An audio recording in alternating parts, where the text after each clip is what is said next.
Gilles, à tout à l'heure. Au revoir. Au revoir. Voilà, pour plus de détails sur nos nouvelles, rendez-vous sur le site Internet de Radio-Canada dans la section Information. Et nous, on se retrouve dans quelques minutes. À tout à l'heure. Notre équipe. 2 millions de personnes, Céline, c'est un record.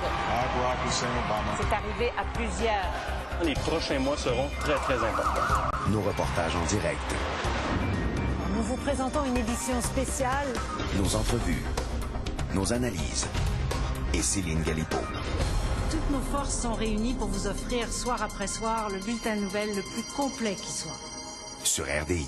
Oui. Nomme-moi une couleur, rouge ou noir? Noir. Noir, OK. Maxime, est-ce que c'est trèfle ou c'est pique? Trèfle. Est-ce que c'est un nombre ou une figure? C'est une figure. Une figure. Patrice, quelle figure de trèfle est-ce que c'est? Le roi. Le roi de trèfle. Roi de trèfle. OK. Ça marchera jamais. Cette carte, mesdames et messieurs, c'est le roi de Tout trèfle. le monde en parle. Ce soir, 20h. À Radio-Canada. À Montréal, un jeune homme de 19 ans qui participait au défilé de la Saint-Patrick meurt écrasé par un char allégorique. En Colombie-Britannique, une avalanche a fait au moins 2 morts et une trentaine de blessés. Les partis de gauche remportent le premier tour des élections régionales en France. En Thaïlande, plus de 80 000 personnes manifestent pour réclamer la démission du gouvernement. Aux États-Unis, des vents violents et des pluies diluviennes ont fait au moins 4 morts.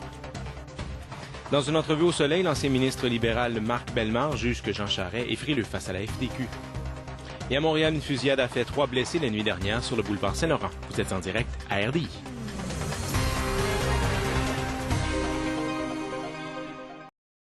La FTQ règne en roi et maître sur la Côte-Nord depuis des années. J'ai jamais payé pour travailler, c'est pas aujourd'hui que je vais commencer. Pour la première fois, des syndiqués brisent le silence sur ce régime de terreur. Enquête ce soir 18h sur RDI. 3 morts et une trentaine de blessés dans une avalanche en Colombie-Britannique. Grand ménage au Parti québécois, la direction du parti expulse le SPQ libre.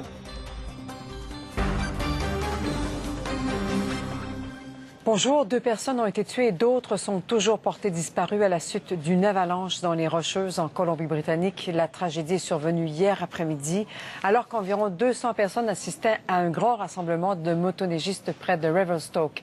Nassima El Hadi est sur place.